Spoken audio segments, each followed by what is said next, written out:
پرہیزگار بن جاؤ۔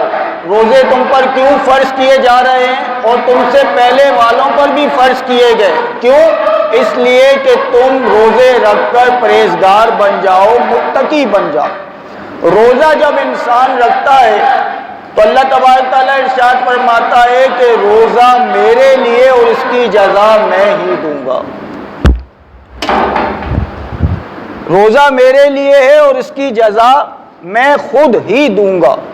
تو اس میں حدیث مبارکہ میں آیا کہ انسان کو اللہ تبارک و تعالیٰ کیا جزا عطا فرمائے گا؟ فرمایا کہ روزے دار کو اللہ تبارک و تعالیٰ اپنا دیدار عطا فرمائے گا۔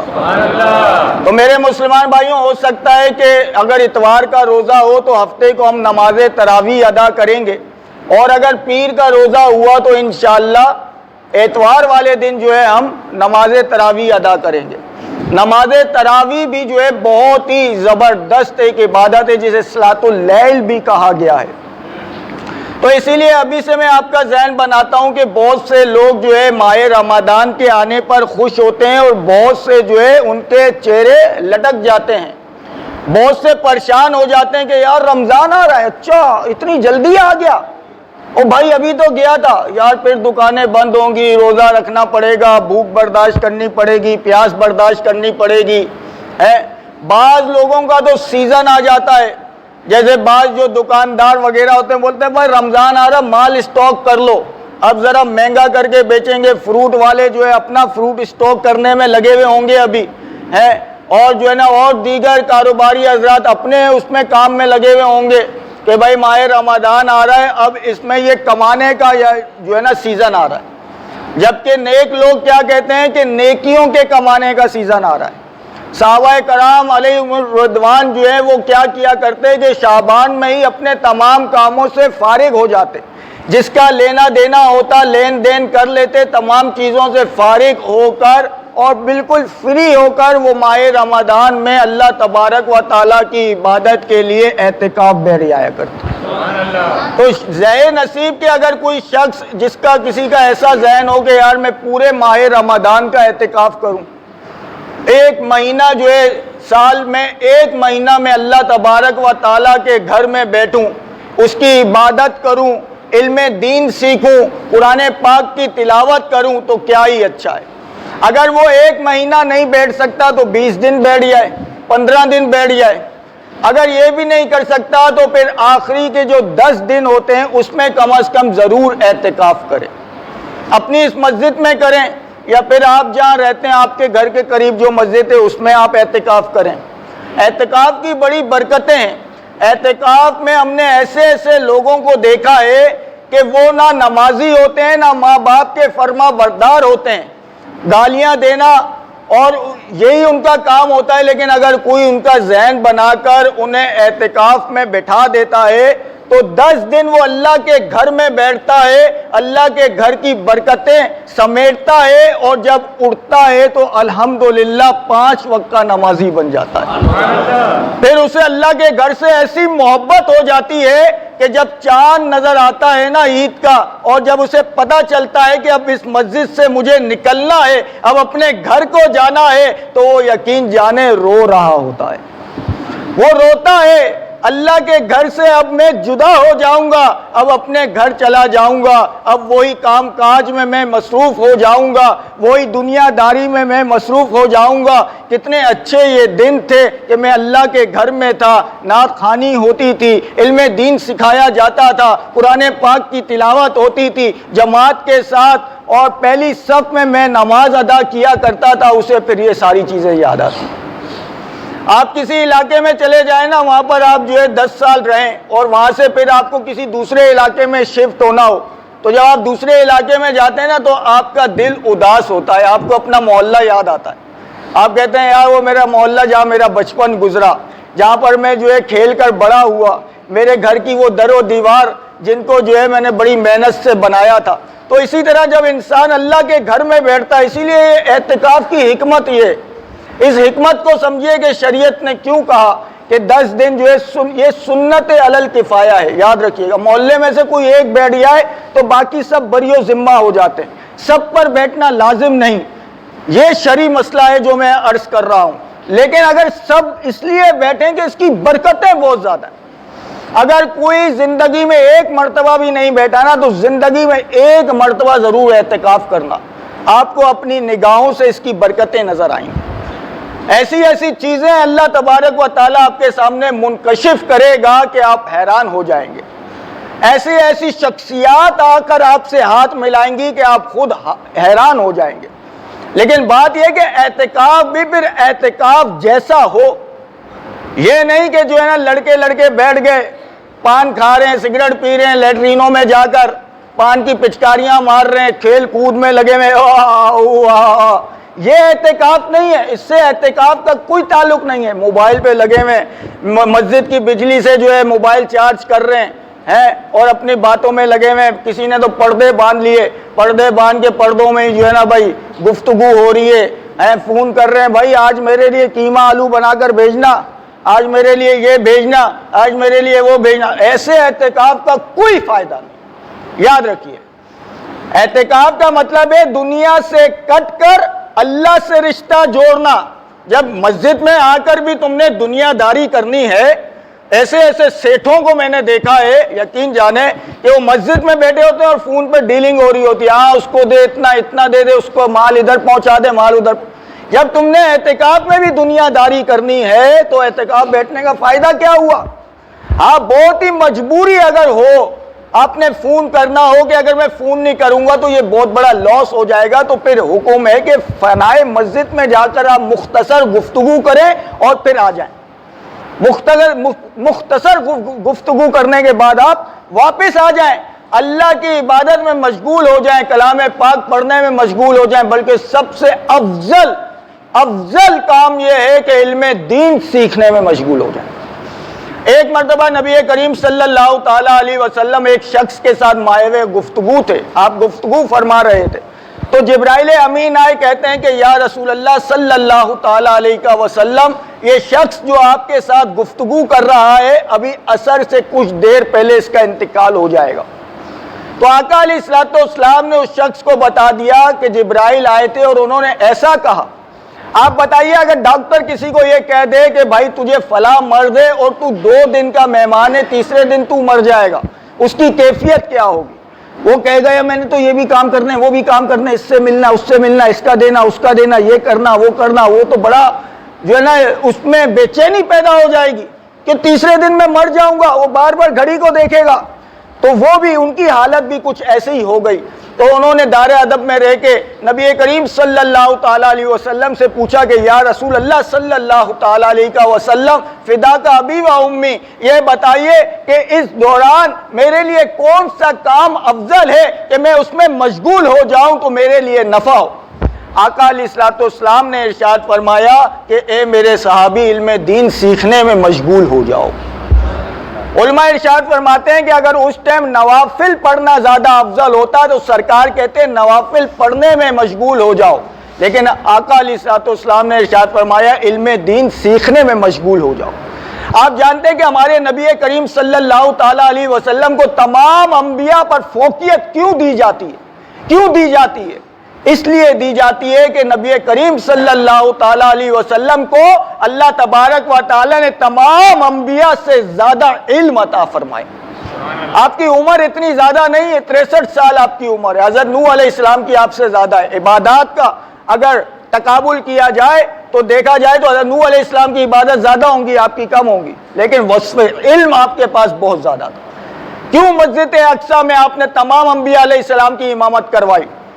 کس وجہ سے کروائی؟ حضرت آدم علیہ السلام بھی موجود تھے، حضرت نوح علیہ السلام بھی موجود تھے، حضرت عیسیٰ علیہ السلام بھی موجود، تمام انبیاء علیہ السلام موجود تھے، لیکن آقا علیہ الصلوۃ والسلام نے کیوں امامت کروائی؟ اس لیے کہ فقہ کی کتابیں اٹھا کر دیکھیں تو اس میں لکھا ہوا ہے کہ مسند امامت پر وہ کھڑا ہوگا جو علم میں سب سے زیادہ ہوگا۔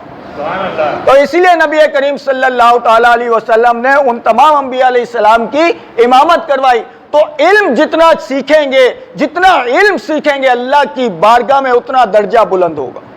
نوافل پڑھنا بہت اچھی بات ہے، پڑھیں، میں منع نہیں کر رہا، لیکن نوافل سے افضل کام میں آپ کو بتا رہا ہوں کہ علم دین سیکھیں۔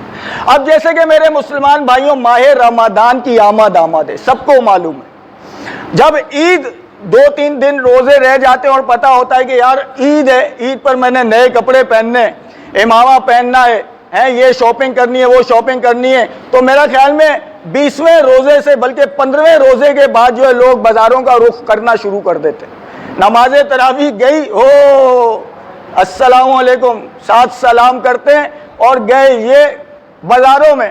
ہاں بھائی کیا کر رہے ہو؟ جی عید کی تیاری کر رہے ہیں، 15 دن پہلے ہی عید کی تیاری کر رہے ہیں، بھائی یہ سوٹ لے رہے ہیں اور یہ لے رہے ہیں، وہ لے رہے ہیں، فلاں لے رہے ہیں، ڈمکا لے رہے ہیں، گھر میں مہمان بھی آئیں گے، سوئیاں بنانی ہے، ذرا گھر کو کلر بھی کرنا ہے، بیڈ شیٹ کی چادریں بھی بدلنی ہیں، پردے بھی بدلنے ہیں، صفائیاں بھی کرنی ہیں۔ تو میرے مسلمان بھائیوں، ذرا ہر شخص اپنے آپ سے سوال کرے کہ اب تو ماہ رمضان آ رہا ہے، میں نے اس کی کیا تیاری کی؟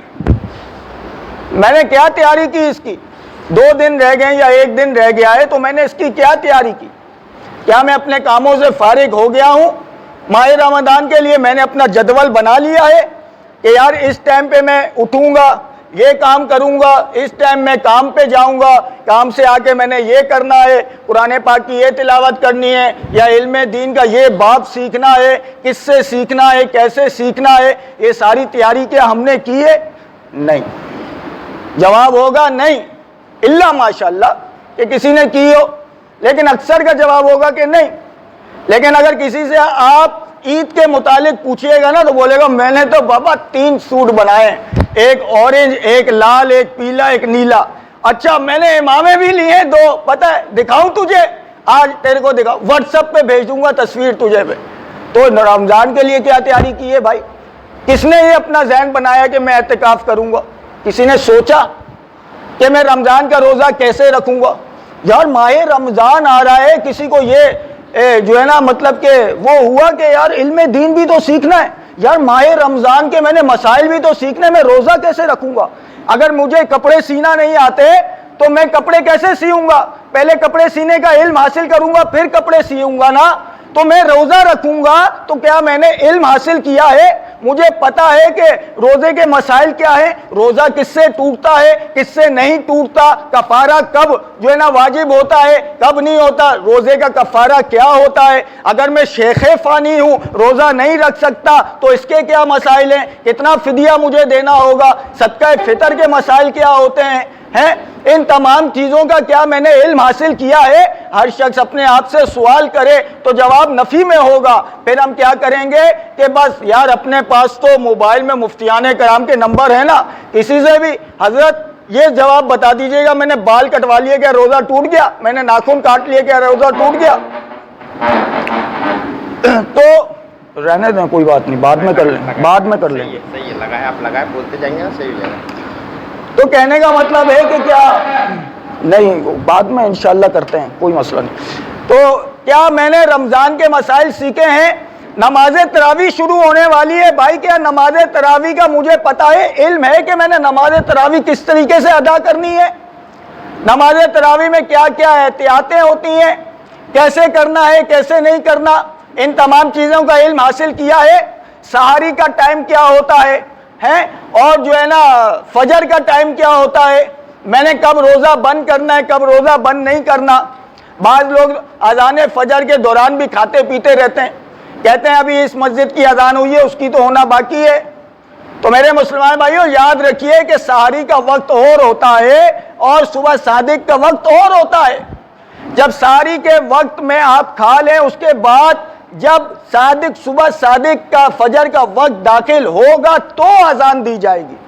اگر کسی نے صبح صادق سے پہلے اذان دے دی، صرف اتنا کہہ دیا اللہ اکبر اور باقی پوری اذان وقت کے اندر دی، تب بھی اذان نہیں ہوئی، اذان لوٹائی جائے گی۔ جب وقت کسی نماز کا داخل ہوتا ہے اس کے بعد اذان دی جاتی ہے۔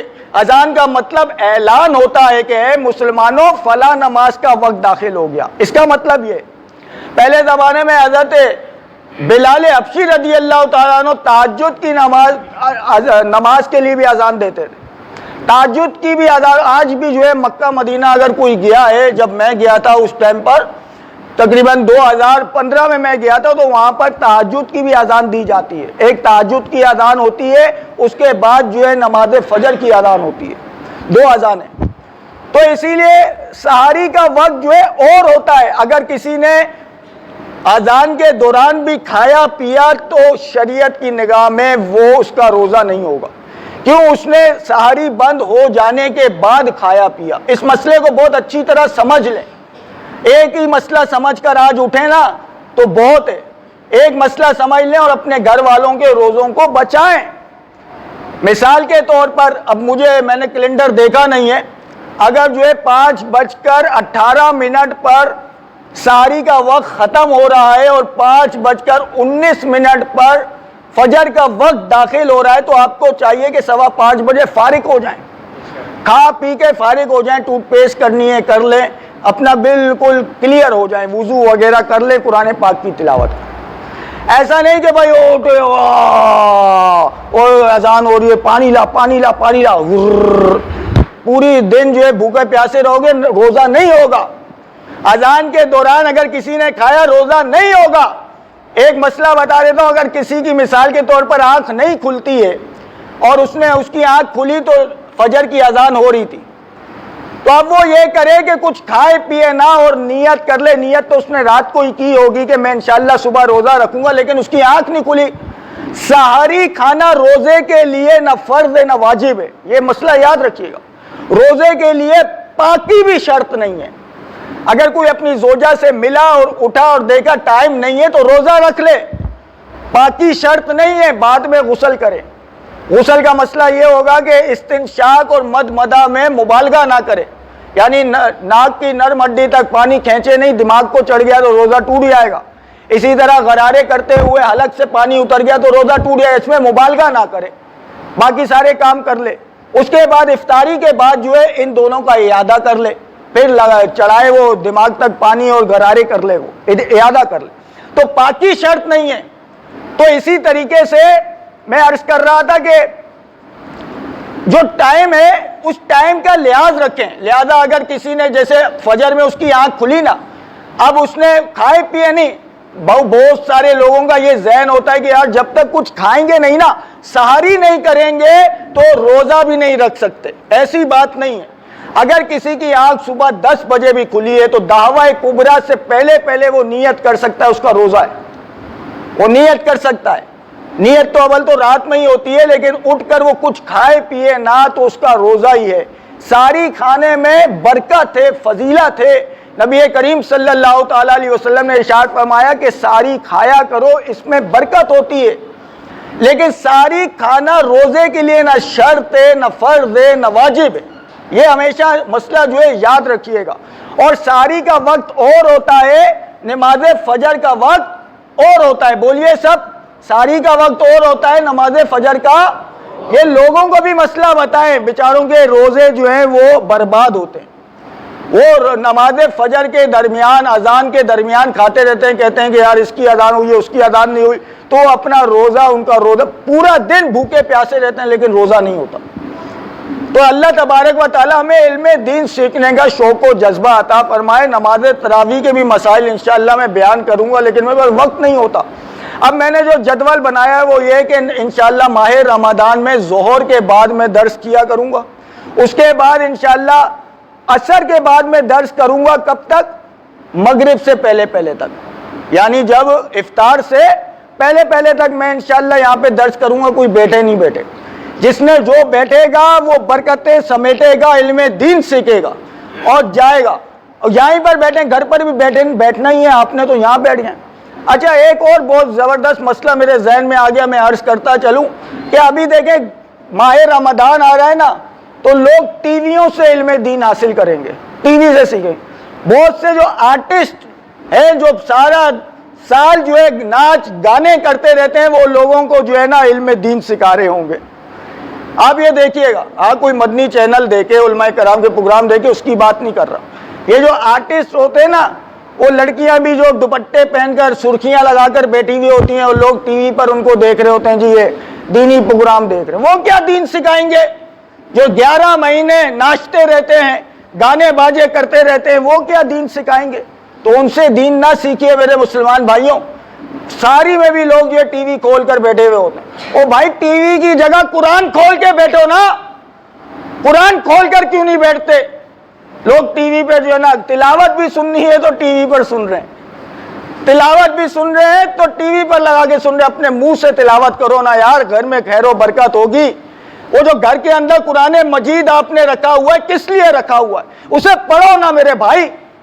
کیا آپ مسلمان نہیں ہیں کہ اللہ سے آپ کو محبت نہیں ہے، رسول سے محبت نہیں ہے؟